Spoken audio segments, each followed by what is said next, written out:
Don Mazzella here again for Small Business Digest. And we have with us Rob Wilson. He's one of the few people that we invite back and back because he's always got something interesting to talk about. And it's a topic that surprisingly we've heard from a lot of people.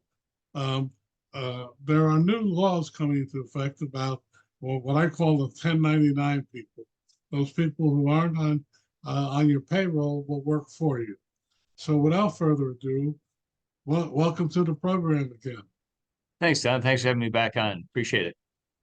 Rob, before we go further, tell us a little bit about yourself. Tell us a little bit about your company, and finally, where people can learn more. Sure. So my name's Rob Wilson. We're based in Chicago.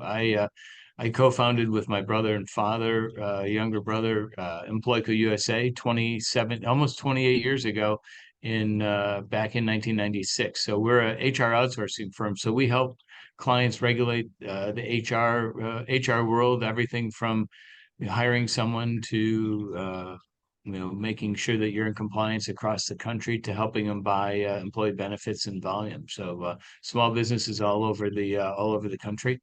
Our website is pretty easy, employco.com, employco.com.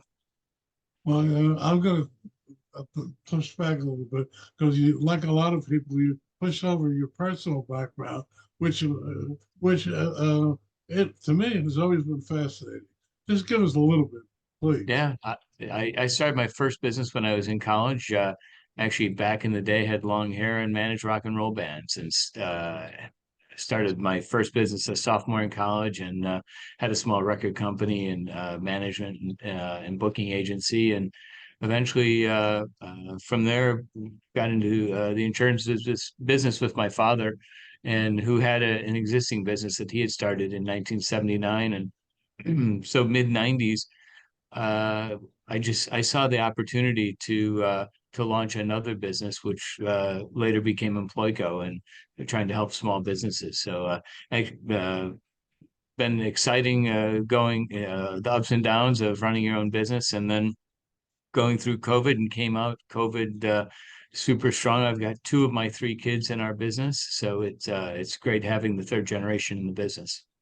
It's unusual nowadays. They don't Yep, usually don't want to have anything to do with the yep, business. very fortunate. Yeah. So anyway, now let's talk about the subject that is, to me is very, very important. Uh, the IRS, and uh, I'm just going to say, tell us what's going on. Yeah, and so over the years, the IRS has addressed different rules of is the person, especially in the gig economy, is the person an employee or are they an employee, or can they be an independent contractor? And so now the Department of Labor has come out with their latest ruling, and it's much deeper than it was in the past. You know, before they looked at things like, do you tell them where to do it, when to do it, what to wear? A great example would be, we had a client that did temporary help providing bartenders for restaurants and special events. And he wanted to classify them as independent contractors. And we said, well, let's look at, you're giving them what you're telling them, what to wear, where to be, what to say, how to do it. That's all the markings of an employee. So now the Department of Labor have come out with a new ruling which goes into effect March 4th of this year. And they're using six different components to judge if the person's an employee or independent contractor. So the ones that kind of stick out is, does the worker have an opportunity for a profit or loss doing this? So you're paying that person a fee, if ideally a 1099 person. Uh, can they make money or lose money? Do they have an opportunity for a loss in this, which typically they wouldn't? And so then if they don't, then theoretically they're an employee. The other thing they look at is the skill level, and also their investment in equipment and materials required to do the task. So one of the things that you look at now that in this new rule is the investment in equipment or materials required for a task. So we've been working with an association actually on a program because one of the things that they looked at is they were concerned that these independent contractors, they're giving them laptops or printers. They may be working out of their homes, but you're giving them equipment. So one of these rules is what's the worker's investment in equipment and materials. Uh, and then another issue they're saying is the extent to which the services rendered are an integral part of the employer's business. So if they're doing something that's integral to your business, theoretically, the Department of Labor would say, well, then that person's an employee. I I think that one's a bit more of a stretch myself. So uh so it will there's and the long impact of this then is what happens with the IRS. If they come back and say your independent contractor is not an independent contractor and is an employee of yours, as the employer, you're responsible for your Social Security, Medicare taxes, as well as so you're responsible for not just the employer, but the employee portion. And if they go back, as you know, you can go back several years, then you're looking at penalties and interest. Well, can I jump in here and get a Sure. couple of clarification? You said like the bartenders, yeah, they wear the same red tunic or whatever. Did the IRS or Department of Labor say they were employees rather than what they are, just casual people that you bring in when you need 10 people? Yeah, and so in our case, we felt pretty strongly that you're checking all the boxes that they're employees.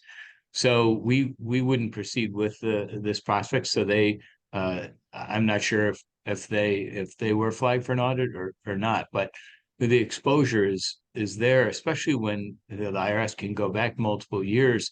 So you're looking at, your FICA, which is your Social Security Medicare, 7.65%.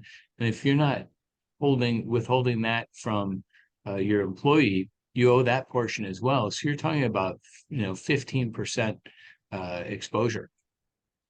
Yeah, it just seems. I mean, well, the other one with the equipment. I mean, um, well, how do you resolve that issue? You gonna say that they have to buy the equipment, and when you get out of the business, if they sell it back to you, or Yeah, and so that one, depending on how you look at it, could be good for that the Uber driver or Lyft driver because you own your own car, you're paying for your own gas, so a few of these uh, you know won't affect some of those independent contractors.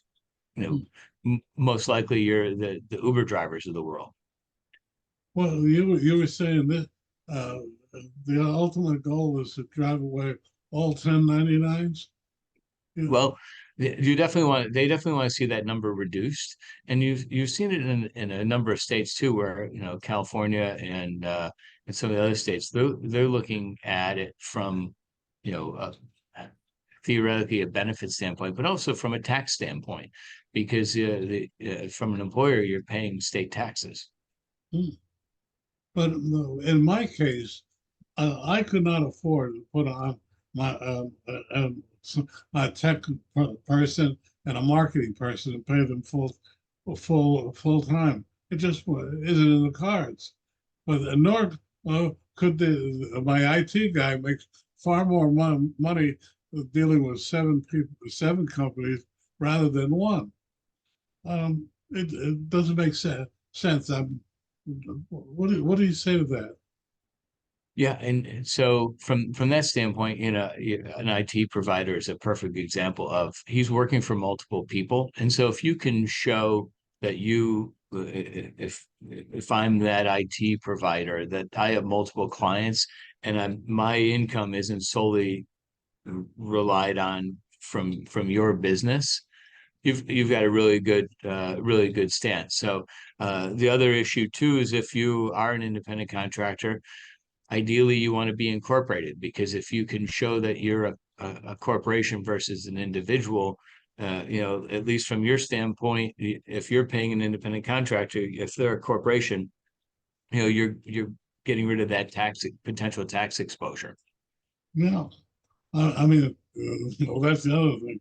If you're not incorporated, you're crazy on both ends of that deal. But it's amazing how many people are not. What do you Right. say to someone who comes in and says, "10 of my 15 1099s are not incorporated"? Do you say to them, perhaps they should consider it, or Yeah, and so you really, if you're not paying a corporation, if you're paying individuals, you really need to look at what does that independent contractor agreement look like. And if you don't have an agreement with them, you really need to have one. Even if you look at examples like the independent contractor, you want to have a certificate of insurance, knowing that they've got insurance, because if they don't, and an exposure happens or a claim happens, it's going to roll up into your exposure. So if you don't have any, if you're not paying a corporation, you at least need to have a very strong independent contractor agreement. hmm, oh, that's scary. I mean, I've had the same IT person for now 9 years, and we don't even have a contract anymore. You're just scaring the daylights out of me. Well, I'll send you one that we've developed, so that way you can help you sleep better at night. Um, at my age, I figured, what the heck? What do they? By the time it gets to court, I may be dead. So, you know, Right. um, I'm sure trying to liven it up because I cannot tell you, in talking to people, how concerned they are about that. Because if you read the bulletins, if you could understand the IRS bulletins, and that's why we need people like you, um, they're almost targeted in their language. And I assume that's deliberate. Yeah, it's becoming harder and harder to navigate. And as a business owner, you have to be concerned about your potential tax exposure. But what are the ways you can mitigate against it and plan a little bit ahead, in your view? Well, the biggest thing that you can do is be prepared. Make sure if study the latest rulings, and if go through that test and think, do I have exposure? If I do have exposure on this, how do I minimize that exposure? Can you give us another example of the rules that you found interesting? If one of the other factors is the degree in which the employer controls how the work is done, which isn't really a new issue. It's always been that's been an area for consultants where you can say, look, I don't care when you do it in the middle of the night, do it when here's the project and I need it in 2 weeks. However you do it is fine. So that, as long as that has stayed in, so if as long as you're not controlling what the independent contractor, when the person or company does the work, you should be fine there. Um, and the other one that's kind of vague is the amount of skill and initiative required to do the work. Hmm. So who's going to judge how much skill you need to do it, What even, John? I won't even touch that one. right? But So, and this goes into effect this year, so it's something, you got a little bit of time between now. I believe March 4th is when it goes into effect, but um, but you let know, me it, say, yep. there's a man out there, Columbus, Ohio, who's the number one expert in creating widgets. But he will only work. He will work for 5 different people. Um, and he says, I will give you, I will arrange that I will build 100 widgets between now and March 1st. And, and this, by the way, is a case that was given to me 2 days, 3 days ago, on Friday. They say the IRS is saying he is an employee because you're asking for a specific thing for him to do it at a specific time and by a specific date. So I would disagree with that because you've got a delivery deadline far enough out in the that it doesn't matter when he does it as long as they deliver the products to you by a certain time, and he's working for multiple companies. Yes. So you're not the only person that's buying widgets from him. So he has a half a dozen other clients. So I think from that standpoint, and you're paying him a set fee. So he's gonna make money or lose money on it. So I think he's checking the boxes on enough items that he shouldn't have that. You shouldn't have the employee exposure there. Well, they said he has a specific machine that he is using that only his company can do. Yeah. It hit Friday, and I said I would ask the question of you.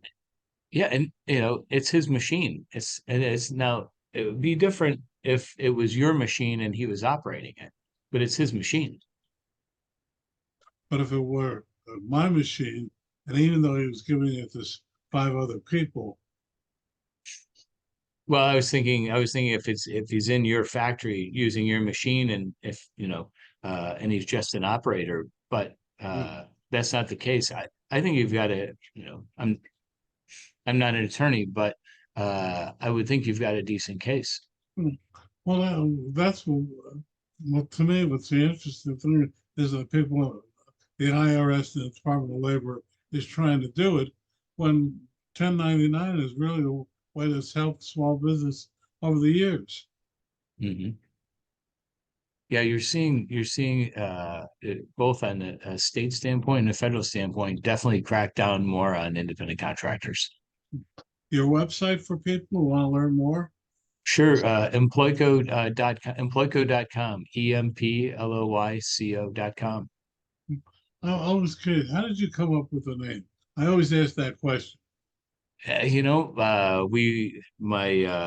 brother, who's my partner, we were all writing down different names, and he came in with Employco, and everyone thought it was an easy name. And early on, people when we were just a startup, people thought Employco that we were a temp agency, but we've never, we don't do any temp staffing at all. It's all HR outsourcing. So it's been a great name for us.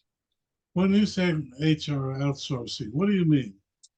Yeah, and so we're a back office. So we have about 900 clients across 50 states that represent about 40,000. They have about 40,000 employees. So we're instead of having an HR person in that works for their company, they're able to come to us where we have an entire team, and each client gets a dedicated HR person. So a small business from a two-person firm to our largest client is 3,000 employees that will be their back office for HR. So if their employees have questions about, I went to the doctor and I've got this explanation of benefits, I don't know what to pay or where to go with it.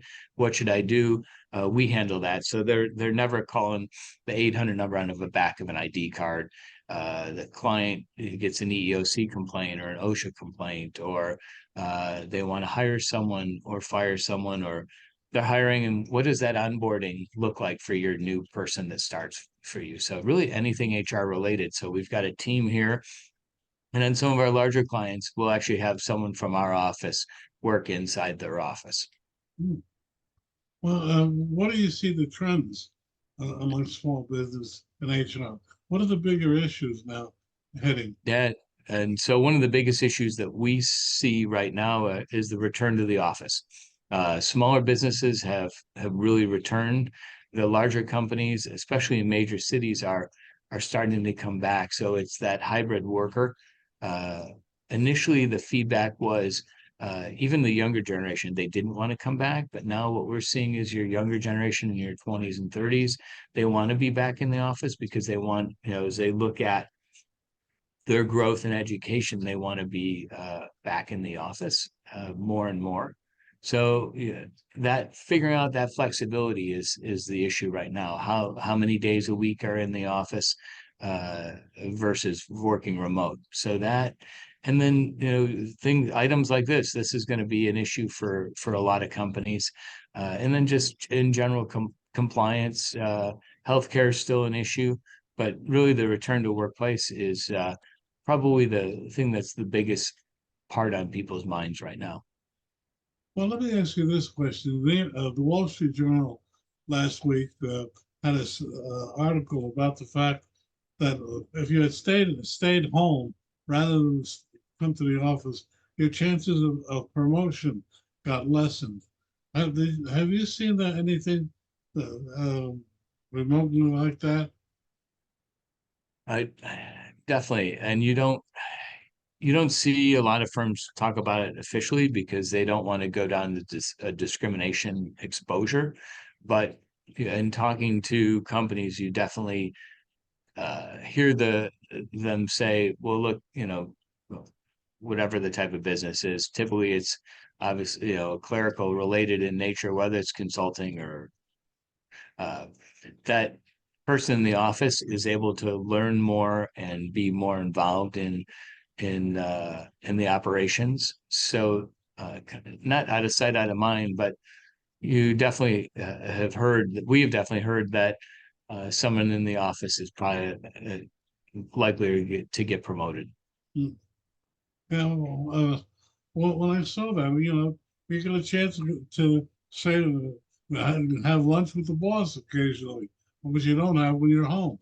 But all you get is the baby.